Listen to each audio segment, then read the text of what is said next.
Hello everyone and welcome back. कधीकधी आपण काहीच करायच्या मूडमध्ये नसतो. असं वाटतं की काय रोज रोज त्याच गोष्टी करायच्या. आणि आज माझं पण काहीसं तसंच झालं. अजिबात काहीच करू वाटत नव्हतं. विवेक आणि मल्हार पण सकाळीच ऑफिस आणि स्कूलला गेले होते. सो आज मी त्यांच्याच टिफिनपुरताच स्वयंपाकसुद्धा केलेला होता. काहीच एक्स्ट्रा बनवलंसुद्धा नाही. सकाळच्या 11 वाजत आल्या होत्या आणि मला 1 ते 1.5 तासामध्ये मल्हारलासुद्धा स्कूलमधून पिकअप करायचं होतं आणि घरातली कामंसुद्धा तशीच होती. सो मी डिसाईड केलं की जेवढी गरजेची कामं आहेत तेवढीच करायची आज. अशा वेळेस मी मोबाईलमध्ये आवडीची गाणी लावते आणि स्वतःला टाईम लिमिट देते की एवढ्या टाईममध्ये आपल्याला काम करायचं आहे आणि पटपट कामं करायला स्टार्ट करते. ही मटकी मी रात्री झोपताना भिजत घातली होती, तर ती मटकी पण मी एका सुती कपड्यामध्ये मोड आणण्यासाठी बांधून ठेवली. मटकी मी नेहमीच कपड्यामध्ये बांधून OTGमध्ये ठेवते, त्यामुळे मटकीला खूप फास्ट मोड येतात. जेव्हा पण माझी खूप काही कामं पेंडिंग असतात त्यावेळेस मी किचनपासून आवरायला स्टार्ट करते. कारण जेव्हा पण मी किचन क्लीन आणि नीटनेटकं बघते ना, मला रिलॅक्स फील होतं. असं वाटतं की यार निम्म्यापेक्षा जास्त कामं आपली झाली आहेत. आणि किचन क्लीन असेल तेव्हाच मला घर क्लीन आहे असा फील येतो.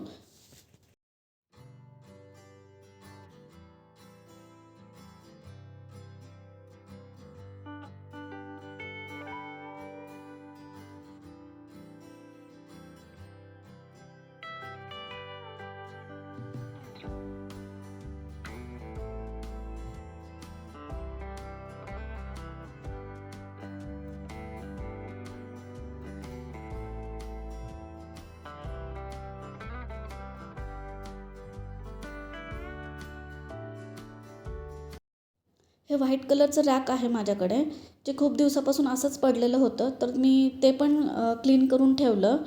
कारण माझ्या किचनच्या प्लॅटफॉर्मवर छोटे छोटे डबे असंच प्लॅटफॉर्मवरच ठेवलेले आहेत मी. तर मग हे रॅक मी त्या डब्यांसाठी यूज करायचा विचार करते.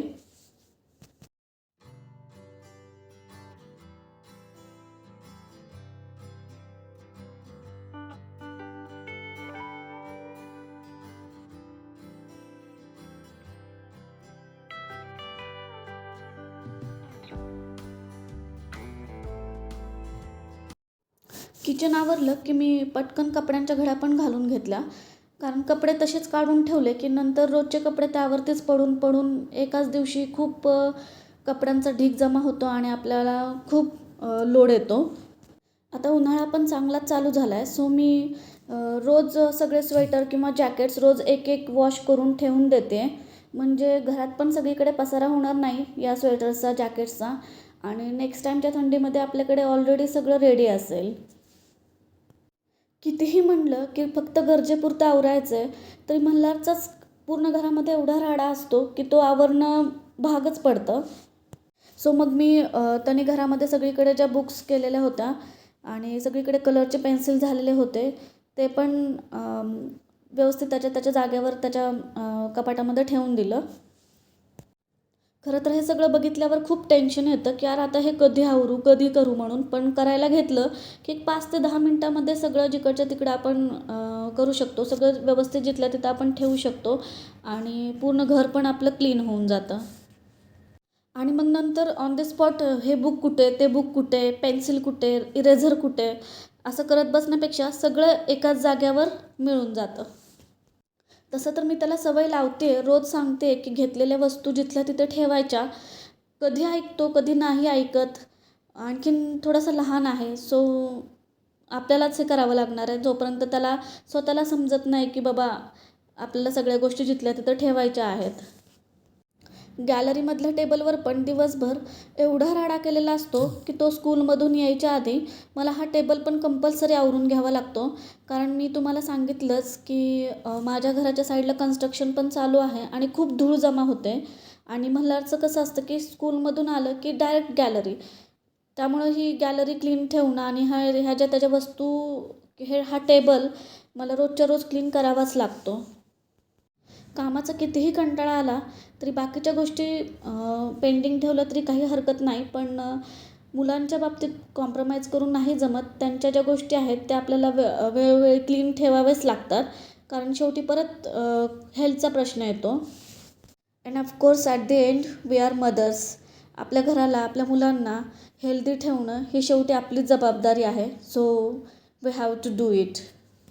सो आता ऑलमोस्ट माझं सगळं घर आवरून झालेलं आहे. म्हणजे जेवढं गरजेपुरतं होतं तेवढं सगळं आवरून झालेलं आहे.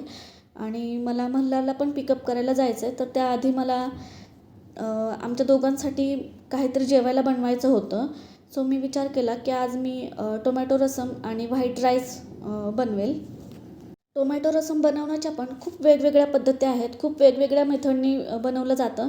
तर माझी पद्धत खूपच सोपी आहे. आणि जेव्हा पण माझ्याकडे खूप कमी टाईम असतो किंवा मला खूप कंटाळा आलेला असतो, तर त्यावेळेस मी हे असं जेवण बनवणं प्रिफर करते.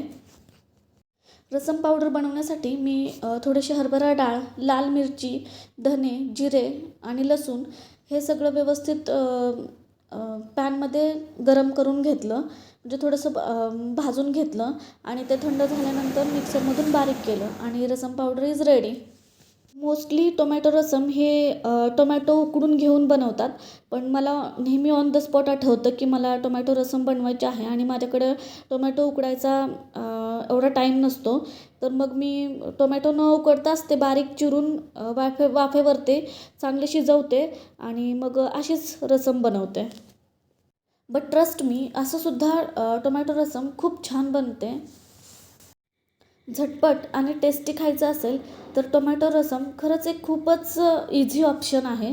तुम्ही पण ट्राय करून बघा. रसमसाठी लागणारी गूळ आणि चिंच पण मी गरम पाण्यामध्ये भिजवून ठेवली. गरम पाण्यामध्ये जर चिंच भिजवली तर 5 ते 10 मिनिट इनफ आहेत भिजण्यासाठी किंवा त्याचा कोळ तयार होण्यासाठी. रसमसाठी मी मोठी मोठी 3 आणि जी सगळ्यात जास्त पिकलेली टोमॅटो होते ती यूज केली. जर जास्त पिकलेले टोमॅटो आपण यूज केले तर जसं मी म्हटलं की त्याला उकडून न घेता जरी तुम्ही डायरेक्ट कट करून शिजवली तरी पण रसम छान बनते. तर रसम बनवण्यासाठी मी एका पातेल्यामध्ये थोडंसं तेल घेतलं. तर तेल छान गरम झाल्यानंतर त्यामध्ये थोडी मोहरी, कढीपत्ता आणि थोडंसं लसूणचा तडका दिला.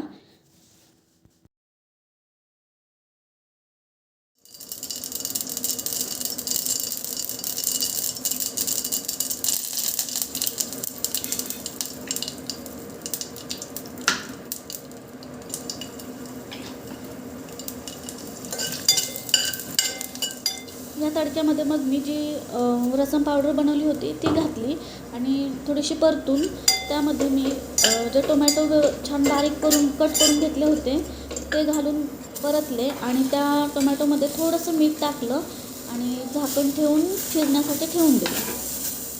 टोमॅटो आधी थोडेसे जास्त पिकलेले होते आणि त्यामध्ये मीठ टाकून झाकून ठेवलं की टोमॅटो पण पटकन शिजले जातात. टोमॅटो आता छान शिजलेले आहेत. या टोमॅटोमध्ये मी थोडंसं लाल तिखट घातलं आणि जे चिंच गुळाचं पाणी बनवलं होतं आपण ते पण मी गाळून घेऊन यामध्ये टाकलं आणि छान एक मिक्स दिला.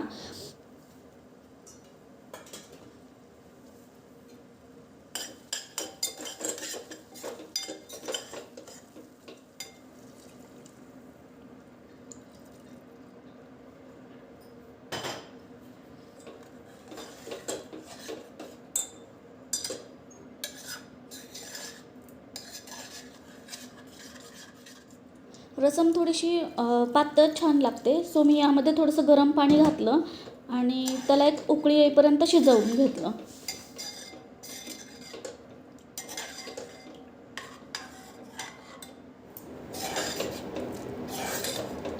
सो आपला इझी रसम राईस इथे रेडी आहे. माझा हा व्हिडिओ तुम्हाला कसा वाटला हे मला नक्की सांगा. आणि ज्यावेळेस तुम्ही डिमोटिवेट असता त्यावेळेस तुम्ही कसं तुमचं घर ऑर्गनाईज करता, क्लीन करता, तुमच्या काही टिप्स असतील तर त्या पण माझ्याबरोबर शेअर करा. जर व्हिडिओ आवडला असेल तर लाईक, शेअर आणि सबस्क्राईब करायला विसरू नका. थँक्यू.